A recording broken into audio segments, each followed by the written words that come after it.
आप सभी को मेरा प्रणाम। तो आज हम सब गीता का पहला अध्याय पढ़ेंगे। पहला अध्याय है धृतराष्ट्र उवाच। धृतराष्ट्र ने पूछा, हे संजय, धर्मक्षेत्र कुरुक्षेत्र में एकत्रित युद्ध की इच्छा वाले मेरे और पांडवों के पुत्रों ने क्या किया? अज्ञान रूपी धृतराष्ट्र और संयम रूपी संजय अज्ञान मन के अंतराल में रहता है।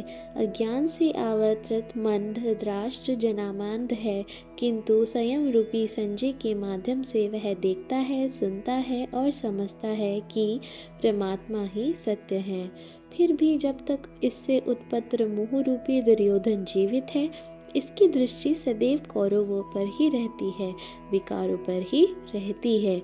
शरीर एक क्षेत्र है। जब हृदय देश में देवी संपत्ति का बाहुल्य होता है तो यह शरीर धर्म क्षेत्र बन जाता है, और जब इसमें आसुरी संपत्ति का बाहुल्य होता है तो यह शरीर कुरुक्षेत्र बन जाता है। कुरु अर्थात करो। यह शब्द आदेशात्मक है। श्री कृष्ण कहते हैं, प्रकृति से उत्पन्न तीनों गुणों द्वारा परवश होकर मनुष्य कर्म करता है। वह क्षण मात्र भी कर्म किए बिना नहीं रह सकता। गुण उससे करा लेता है। सो जाने पर भी कर्म बंद नहीं होता। वह भी स्वस्थ शरीर की आवश्यक खुराक मात्र है। तीनों गुण मनुष्य को देवता से कति पर्यंत शरीरों में ही बांधते हैं। जब तक प्रकृति और प्रकृति से उत्पन्न गुण जीवित हैं, तब तक गुरु लगा रहेगा। अतः जन्म मृत्यु वाला क्षेत्र, विकारों वाला क्षेत्र कुरुक्षेत्र है, और परम धर्म परमात्मा में प्रवेश दिलाने वाली पूर्णमयी प्रवृत्तियों पांडवों का क्षेत्र धर्म क्षेत्र है। पूरा तत्वव्यता पंजाब में काशी प्रयाग के मध्य तथा अनेकानेक स्थलों पर कुरुक्षेत्र की शोध में लगे हैं, किंतु गीताकार ने स्वयं बताया है कि जिस क्षेत्र में यह युद्ध हुआ वह कहाँ है। इंदम शारीरम कौन्तेय केशरामित्यभिधायते। अर्जुन, यह शरीर ही क्षेत्र है, और जो इसको जानता है, इसका पार पा लेता है, वह क्षेत्र यज्ञ है।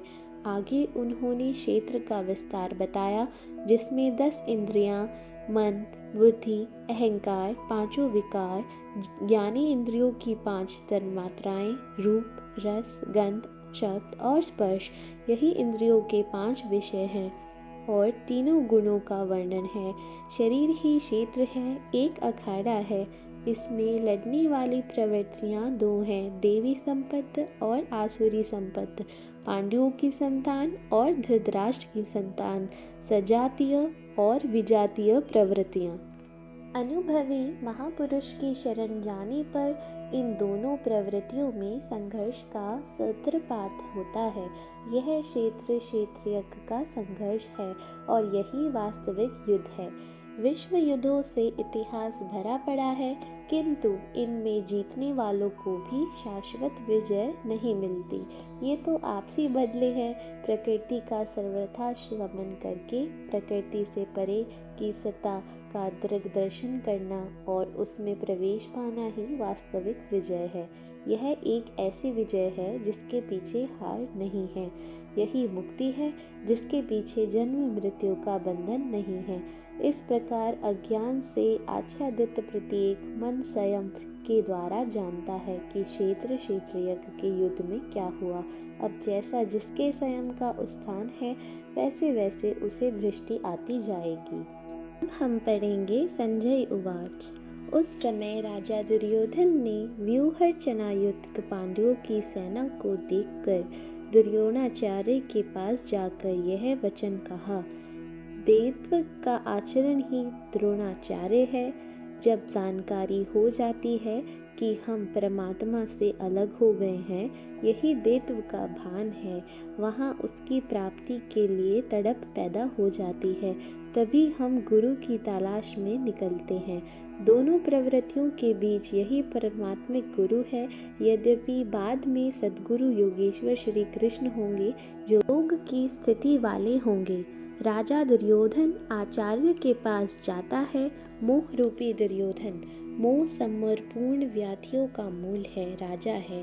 दुर्योधन दुर अर्थात दूषित, जो धन अर्थात वह धन आत्मिक संपत्ति ही स्थिर संपत्ति है।